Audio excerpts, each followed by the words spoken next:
I'm excited today because we're going to be talking about starting your own garden starts. It all begins with your seedlings.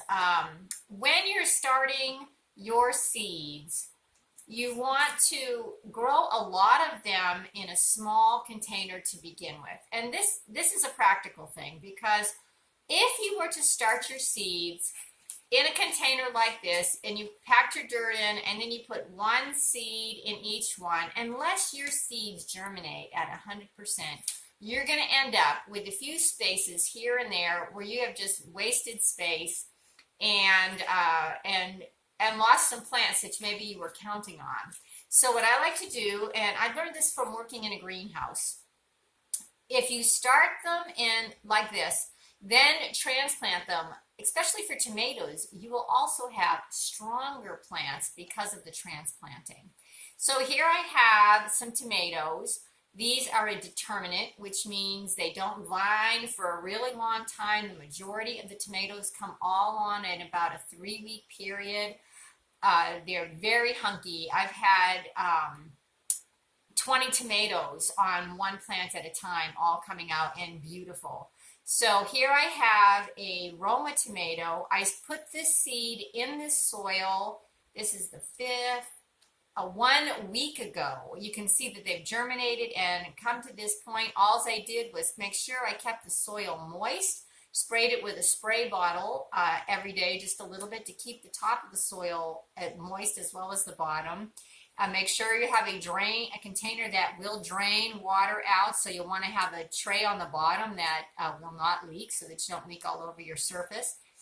And then put it in a sunny spot. I have to transplant these today because although they've been in a sunny window, the window does not get sun all day long, direct sun. So they're starting to get a little bit tall. And I don't want to let them go too much longer because if they get really leggy, they get weak and they can fall over. I'll be moving these outside to my greenhouse where they'll get more hours of light.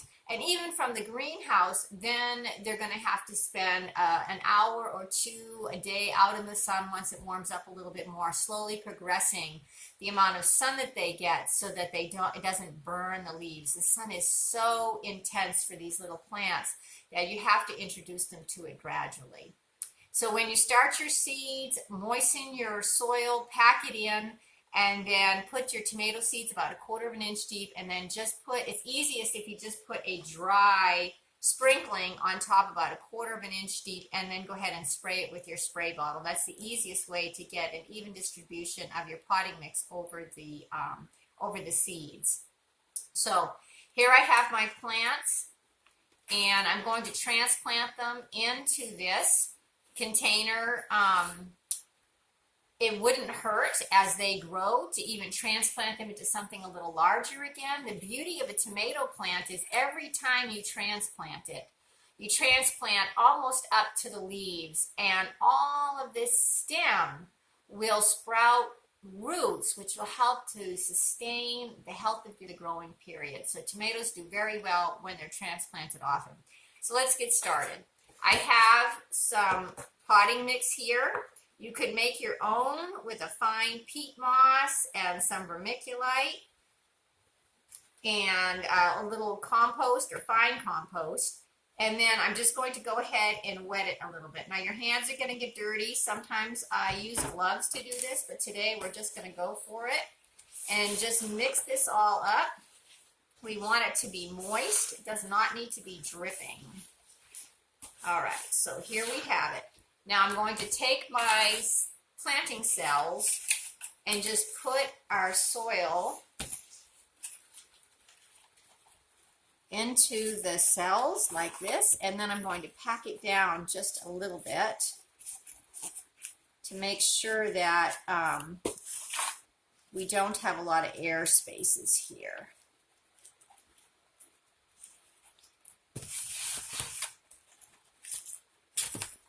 And this is exactly the way we would do it in a greenhouse, a commercial greenhouse, at least the one I worked at. Okay. So we've got all of the cells with our potting medium in there. And, you know, don't scrimp on your potting medium. Your plants need the very best start they can. And if you buy an inexpensive potting mix, you might be getting something that has big pieces of bark in it, or just is not a good quality. Maybe it has poor proportions of the ingredients that are not going to be that healthy. So I have this here.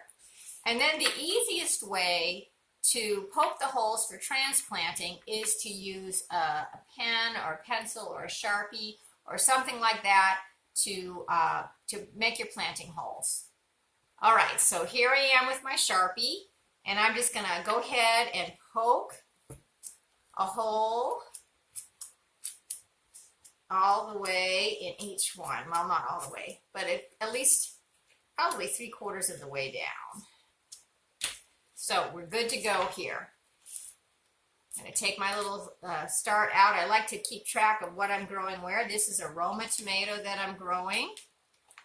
And then very gently, just pull it out of your container, and then we're just going to break it up. All right. You want to not damage the roots. So here I have my tomato. I'm just going to go ahead and push it down into the hole. Be careful not to break the stem. And then just pack it in. I'll do a couple more of those for you to see. There we go. Another one, drop it in. The first time I saw the owner of the greenhouse do this when he was teaching me, I was mortified. I thought, these little tomato plants, he was just laying them on like that, just dropping them in. And I thought, oh no, he's just killing the stems. But I was amazed at how hardy these things are. If you have long fingernails, you might want to do something softer, like the tip of a pencil or something to push them in. But all of that buried stem is going to become your friend, because you are now going to have lots and lots of roots. And actually, when you transplant your tomatoes, some people even transplant them lying down so that they will have an extra amount of root area. Very simple here. You can see how quick and easy this goes. Now I want to show you what these look like. Oops. Now that one I pulled up, see I broke the stem right off of it. That you can't use. It needs to have some roots. So make sure that this gets broken up gently, so that your roots will stay on your plant. And it's really better to handle them by the leaves than by the stem, because you might crush the stem. So just push it right in there. It's always good to show some mistakes, because I'm sure everybody makes mistakes at some point. And we don't want to get all nervous. Okay, if you start plenty of tomatoes, if you want 10 tomato plants, maybe start 15 or 20 seeds to make up for losses, for seeds that don't germinate well. If you keep your seeds in the refrigerator in an airtight container, like a glass jar or a Ziploc bag, and just keep them in your refrigerator, then your seeds will keep for quite a long time. And one way that you can test your germination of your seeds, if you've had the seeds for 2 or 3 years, put them on a paper towel, dampen the paper towel, put maybe 10 down or 5 down, and moisten the paper towel, and then put it on a plate, put some your seeds on there, and then put some plastic wrap over it just lightly so that it doesn't dry out, and then just see how many of them start to sprout. And then you're going to know if your seeds are still viable or not. And if you have 2 out of the 5 or 10 sprout, well, you know you're going to have to put a lot of those seeds into your soil in order to get the amount of crop that you want. But seeds do not generally, if they're stored properly, seeds do not need to be purchased every single year. And one fun thing to do is to buy with someone else. Sit down with a seed catalog with a friend and decide what you're going to get. and split the seeds, because seeds can be pretty expensive. All right, so whoops, I missed one hole. Let me get that last one. So we'll take full advantage of this soil block that I've got here.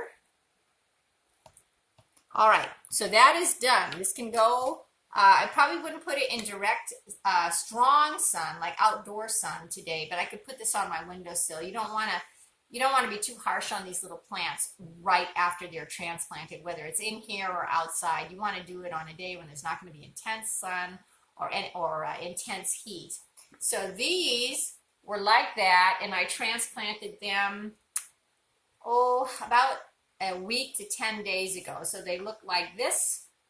These are about a week old. These are about 2 weeks old. Wait, I can tell you right here, 214. Okay, so these are almost a month old. And that's it. I've got peppers, I have tomatoes, and I may transplant these again before I actually move them out into the garden to something a little bit deeper. All right, I hope this will work for you. I hope it's been a good lesson. And if you're like me, I love gardening from my head to my toes, because I believe we were all created to live in the garden.